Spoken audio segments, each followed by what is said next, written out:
औज़ुबिल्लाहिमिनश्शैतानिर्रजीम बिस्मिल्लाहिर्रहमानिर्रहीम। अस्सलाम वालेकुम। आप देख रहे हैं उर्दू एस्ट्रोलॉजी और मैं हूँ एस्ट्रोलॉजर अलमासी यूनुस। आप लोगों के साथ वक्तन फ़वक्तन बहुत सारी वीडियोस लेकर आती रहती हूँ और कोशिश ये होती है कि जो भी प्लानिटरी पोजीशन है उसके मुताबिक चीज़ें आप लोगों के साथ शेयर करूं। तो अभी बात करेंगे प्लानिटरी पोजीशन के मुताबिक कि आने वाले वक्त में क्या होने वाला है। सबसे पहले तो हम बात करेंगे सियारों के बारे में। सियारों की पोजीशन मई के महीने में पूरी तरह तब्दील हो रही है और वो खान साहब के ज़ायचे में कौन से असरात छोड़ेंगी। उसके बाद हम बात करेंगे क्या ये ट्रांजिट खान साहब की रहाई की तरफ एक इशारा देता है और खान साहब की रहाई कब और कैसे मुमकिन है। और थर्ड में हम बात करेंगे अदलिया के बारे में। अदलिया की तरफ से बड़ा रिलीफ मिल रहा है। तो आज की वीडियो में इन तमाम पॉइंट्स पर बड़ी ही तफसील से बात करेंगे।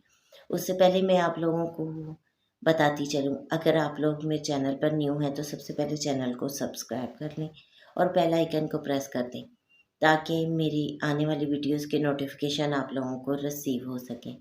उसके अलावा जो लोग भी अपना बर्थ चार्ट बनवाना चाहते हैं, स्क्रीन पर मेरे नंबर चल रहे हैं, उन पर आप रब्ता कर सकते हैं। बहुत ही मुनासिब की सी फ़ीस के साथ आपको डिटेल में रहनुमाई दी जाती है।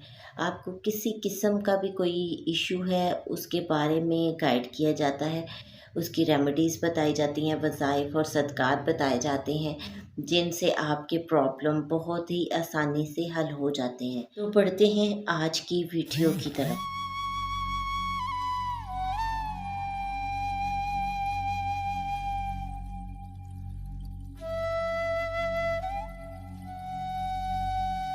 आप लोगों को मालूम है कि मैं आपके साथ तमाम पेशगोइयाँ शेयर करती रहती हूँ। इमरान खान के चार्ट को बहुत ही तफसील के साथ शेयर किया और आपको आने वाले वक्त के बारे में मुकम्मल गाइड किया। इस साल का अगर हम खान का ज़ायचा देखते हैं तो खान का ज़ायचा इस साल मुझे बहुत ही मज़बूत दिखाई देता है, क्योंकि इस साल अगर हम देखते हैं तो खान साहब के लगन का मार्स आया है, यानी कि खान साहब पूरा साल फुल एक्टिव रहे। और मैंने 6 अक्टूबर को खान साहब का ज़ायचा जब लिखा था तो उसमें बड़ी तफसील के साथ आपको बताया था कि इस साल खान साहब बहुत ही ज़्यादा एक्टिव रहेंगे और ये साल खान साहब की रिहाई के लिहाज से एक प्रोमिनेंट साल है, जिसमें मैंने तफसील से आपको बताया था कि जनवरी, फरवरी और दिसंबर इन मंथ्स में खान साहब की रिहाई का एक चांस बन रहा है। यहाँ खान साहब के साथ मुज़ाकरात किए जाएंगे, लेकिन मैंने ये भी आपको तफसील से बताया था कि मुझे लग रहा है कि खान साहब उन मुज़ाकरात पर एग्री नहीं होंगे, जिसकी वजह से उनका ये टाइम निकल जाएगा। उसके बाद हमने तफसील के साथ डिस्कस किया था कि मई, जून, जुलाई ये 3 माह भी खान साहब के लिए बहुत ही अहम मंथ होने वाले हैं। इन मंथ्स में भी खान साहब की रिहाई का एक चांस बनेगा और खान साहब को अदलिया की तरफ अदलिया की तरफ से यहाँ पर रिलीफ मिलता दिखाई देता है। अब देखें, इस मंथ में यानी कि मई के महीने में प्लानिटरी पोजीशन पूरी तरह से तब्दील हो रही है। फ़िलहाल यहाँ पर मरकरी डेबिलिटेड था, जो कि 9 मई को डेबिलिटेशन के घर से निकल रहा है, जो कम्युनिकेशन के लिहाज से बहुत ज़्यादा इम्पोर्टेंट माना जाता है। तो 9 मई को उसका ट्रांजिट हो रहा है एरीज साइन में, खान साहब के 5th हाउस में। और इस वक्त खान साहब के 5th हाउस में एग्जॉल्टेड सन बैठा हुआ है।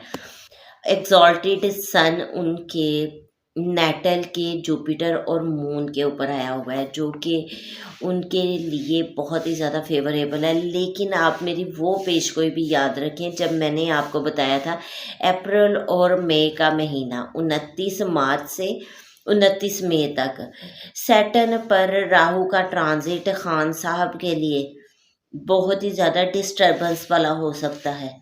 इसमें खान साहब की हेल्थ डिस्टर्ब हो सकती है, या फिर खान साहब की सेहत के इतने मसाइल हो सकते हैं कि वो वेंटिलेशन या डेथ लाइक सिचुएशन को फेस करेंगे। तो ये अंदेशा अभी मौजूद है। इसमें अभी तक मई के महीने में हमें खान साहब के लिए तरफ से ये डर रहेगा। बहरहाल अगर ओवरऑल प्लानिटरी पोजीशन देखें तो इस वक्त एग्जॉल्टेड सन 5th हाउस में, जो 9th हाउस को ट्राइन दे रहा है, और 9th हाउस को उसकी ट्राइन जुपिटर और मून की वजह से फिर भी कुछ ना कुछ चीज़ें फेवरेबल दिखाई देती हैं। तो यहाँ पर इस वक्त अगर देखें तो 8th हाउस एक्टिव है, और इसके साथ ही बहुत सारे प्लैनेट का ट्रांजिट हो रहा है, राहु और केतु, जिन्होंने खान साहब के लिए असल में मसाइल खड़े किए। राहु और केतु के ट्रांजिट के साथ ही खान साहब पर केस हुआ और खान साहब को अदालत के चक्कर लगाना पड़े, और ये नवंबर 2022 में मैंने पेशगोई की थी कि जैसे ही ये राहु केतु का ट्रांजिट होगा खान साहब पर कोर्ट केस बनेंगे। उसके अलावा मैंने अगस्त 2022 में भी इन चीज़ों के बारे में बताया था। अब राहु केतु खान साहब के 4 और 10 एक्सिस को छोड़ने वाले हैं, जो कि एक बहुत बड़ा ट्रांजिट होगा। उसके बाद तीसरा बड़ा ट्रांजिट जुपिटर का है, जो 29 मई को होने वाला है। जुपिटर इस वक्त खान साहब के 6th हाउस में है, जो कि केसेस पर केसेस और उनको जेल में रखे हुए था। अब उसका ट्रांजिट खान साहब के 7th हाउस में हो रहा है, जो खान साहब के लिए काफ़ी हद तक फेवरेबल होगा।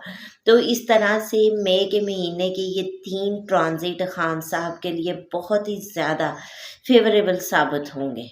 अब इनमें देखें तो खान साहब में से रहाई की तरफ जाना शुरू हो गए हैं, और 3 मंथ में खान साहब के लिए बहुत ही ज़्यादा पॉजिटिव सिचुएशन देखती हूँ। हाँ, ये बात ज़रूर है कि खान साहब के केसेस ख़त्म नहीं होंगे, केसेस बनते रहेंगे, लेकिन अब उनकी तरफ से रिलीफ का टाइम है। आपको मैंने तोशा खाना केस के बारे में बताया था कि तोशा खाना केस में खान साहब की तरफ से मुझे पॉजिटिव पेशरफ नज़र आती है। खान साहब इस केस से रिहा होते दिखाई देते हैं। तो वहाँ पर आपने देखा कि उस केस को अदालत ने उड़ा कर रख दिया। अब बात आती है अलकादिर के ट्रस्ट केस की, जो कि 190 मिलियन पाउंड का केस खान साहब पर किया गया। तो ये केस जो है इस्लामाबाद हाई कोर्ट में लगने को जा रहा है, और मई के महीने से पॉजिटिव हो रही हैं चीज़ें। तो यहाँ पर खान साहब को मुझे अदालत की तरफ से रिलीफ मिलता दिखाई देता है, और अदालत की तरफ से एक अच्छी पेशरफ्त होगी, और ये अदालत ये केस भी उड़ा कर रख देगी। यहाँ पर भी खान साहब को रिहाई मिलती इस केस से दिखाई देती है। बाकी बात की जाए बुशरा बीबी की, तो बुशरा बीबी भी जल्द बाहर आती दिखाई देती हैं, और खान साहब के भी पॉजिटिव चांसेस बन रहे हैं रिहाई के। मैं इस वक्त सिर्फ़ और सिर्फ़ कुछ प्लानिटरी डिस्टर्बेंस है जो उनके लिए मुश्किल है, लेकिन ये मंथ्स खान साहब के लिए बहुत पॉजिटिव होने जा रहे हैं। फ़िलवक़्त के लिए इतना ही। आने वाली वीडियो में आपको मज़ीद चीज़ों के बारे में अवेयर करवाऊँगी। इसके साथ ही मुझे इजाज़त दें। अपना और अपने प्यारों का बहुत सा ख़्याल रखिएगा, और मुझे भी दुआओं में याद रखिएगा। अल्लाह हाफ़िज़।